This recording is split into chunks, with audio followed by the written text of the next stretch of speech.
Welcome to my first page created in a process video with the Some Kinda Wonderful paper collection, which is the feature paper for this month in our Seasonal Expressions 1 idea book. And I'm also using a sketch or page map, as well as a challenge to use a particular page of some Cricut cartridges using the Close to My Heart Cricut cartridges. This is with a consultants group I'm part of, and I'm just creating this process video as perhaps a bit of inspiration for the other members of this group. So I've done the Cricut cut of this tree, and it's meant to just be a page outline, as you can see, that you could stick on a page for some super quick and simple pages. But as this is a double page layout, I am just going to trim off the other pieces of the square frame and just overlap my photos over this. The original sketch just had a strip down the side, and I decided to use this tree design instead of just that strip. So along the sketch has two bold sort of squared off strips of patterned paper or cardstock, whatever you would like to interpret the sketch to mean. And so I've got these two pieces here, and I'm going to trim them so that they don't quite go all the way across the page. I want a little bit of space at each side, and this is also in the sketch design that I'm following. So that's sort of what it would look like if I just left them as is. They seem to go across the double page enough with a bit of a gap out each side. So I'm now going to do some fussy cutting. This particular paper lends itself beautifully to cutting around what look to me like big drops of paint down the side of a can, and it just adds a different dimension than it just being square lines across the top. So I'm adding some stickers from the compliments packs, thinking about how these might add to the page.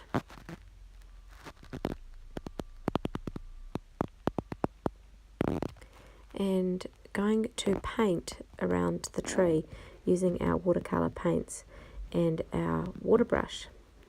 So I'm going to use a sort of a mixture of greens, and I'm just going to show some of this process, and then I'll actually stop it so that you're not left watching. I'm using one of our mats which stops paint getting through, which protects your surface where you're working, and it just washes off really super easily.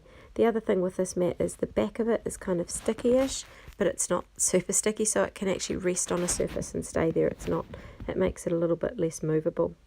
So I found this cat in the compliments, which ties in nicely with the photographs, because in one of the photos our cat is sitting in one of the ladies' big knitting. And so I decided with this tree to do a bit of stitching around it to add an extra dimension or a little bit more interest. So I've used my paper piercer to go around and pierce some holes, and I'm using some of the white thread that came in the Some Kinda Wonderful Workshops Your Way kit that I purchased. And so I'm going to use that and just sew it all the way around the edge that you can see here.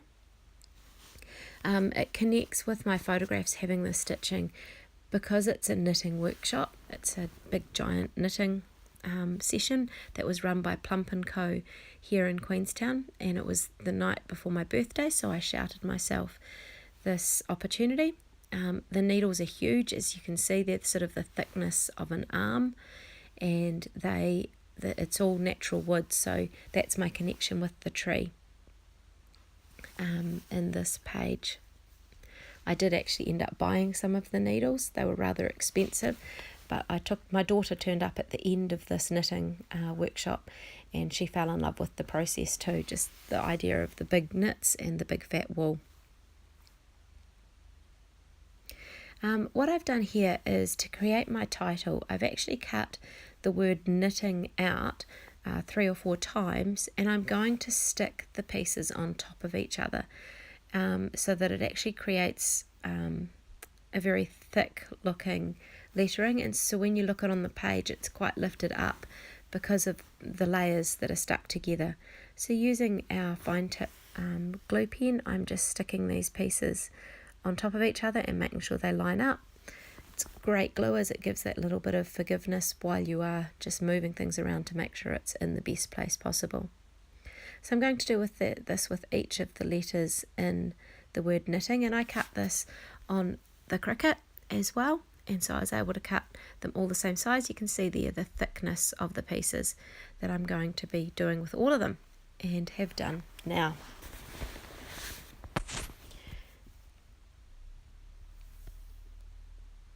So placing the lettering, making sure everything fits. The photograph that has got the white mat there, I trimmed the photograph down a little bit so it can fit beautifully on just a straight 6x4 cut piece of cardstock. So I've cut a few of these from the white cardstock, and it means that you've got a few from each page and you're not wasting lots of the cardstock. Yeah, you get 6x4 mats from a page. So sticking down the tree, because I'd done the stitching, it did require a little bit more gluing and positioning and thinking where this is going to fit nicely and pressing it down. Because it's sort of finish and the stitching's quite bumpy, it meant trying to find those gaps and pressing it down so they fitted in there nicely.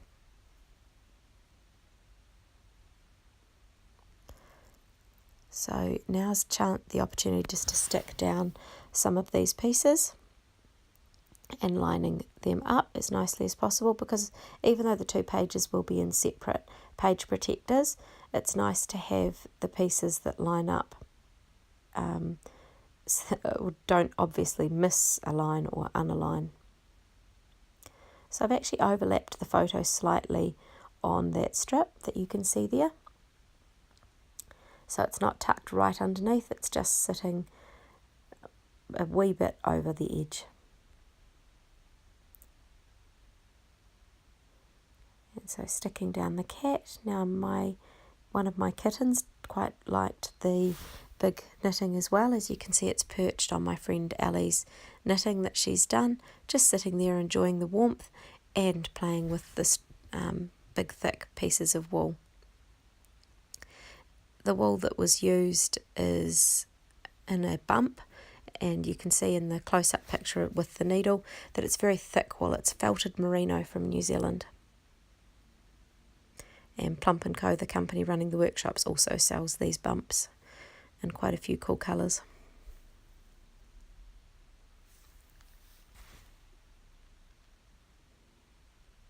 So the adhesive I'm using here is the Tombow adhesive. It's very permanent, so once you put something down, you're probably going to ruin things when you pull it back up, if you need to pull it back up. So make sure you're sure where you're placing it. Just using my fine tip glue pen again to stick down some of these complements, embellishments. The black plus symbols that I'm putting there are actually sort of a sparkly glitter, which are quite cool when you see them on the effect of the whole page. So while the original title I had was knitting, I decided to call it knit. I'm not really sure if it was because I was feeling a bit too lazy to stick down the other T, the I and the N and the G with the layers that I was doing because it was so thick, but I also decided that it fitted better under that photograph not to be too long and overlapping out that side. So I'm using one of the stamps from the scrapbooking set that you can purchase separately from the Workshops Your Way, but it goes with the Some Kind of Wonderful range. And I've stuck this on one of the pocket page cards so that I can use this as sort of a journaling block. And you'll notice that when I first did the design, I had this journaling block over on the left side, but I've actually shifted it over to the right as I've put the title on the left there. And a few more complements seem to come up suitable.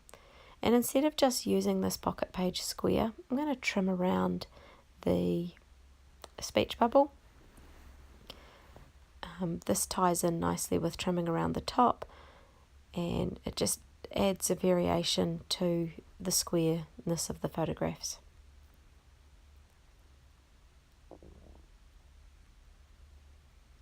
So adding my notes about what went on this day and the kinds of things that we were doing in the workshop, and sticking this down on the page. I decided to overlap that top photograph because it wasn't covering anything of interest, and I kind of like merging things together rather than everything having to be all separate.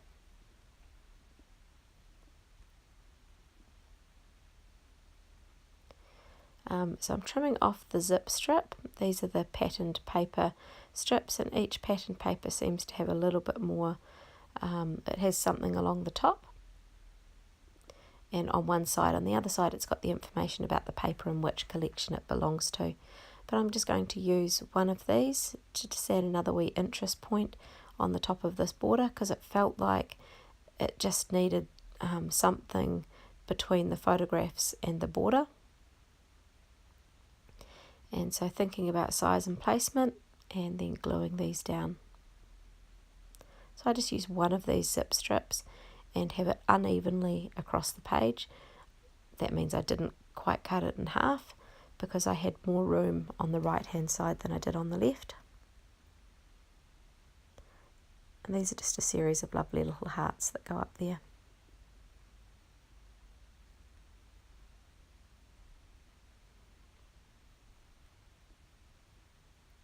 And a few more stickers from the compliments pack. Adding dates and other information on these little arrow stickers. Or that's a journaling tab actually. The other side's the arrow sticker that I'm now writing on.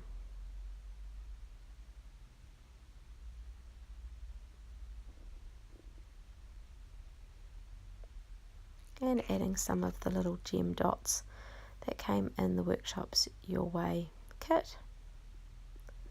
I love how simply these just add a little bit more detail, but don't add weight or take away from what else is on the page already.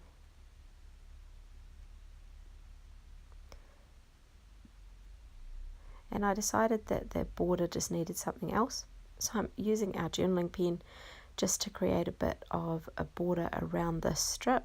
And it's not about straight perfect lines. The knitting itself isn't straight and perfect, so in a way it's emulating that imperfectness.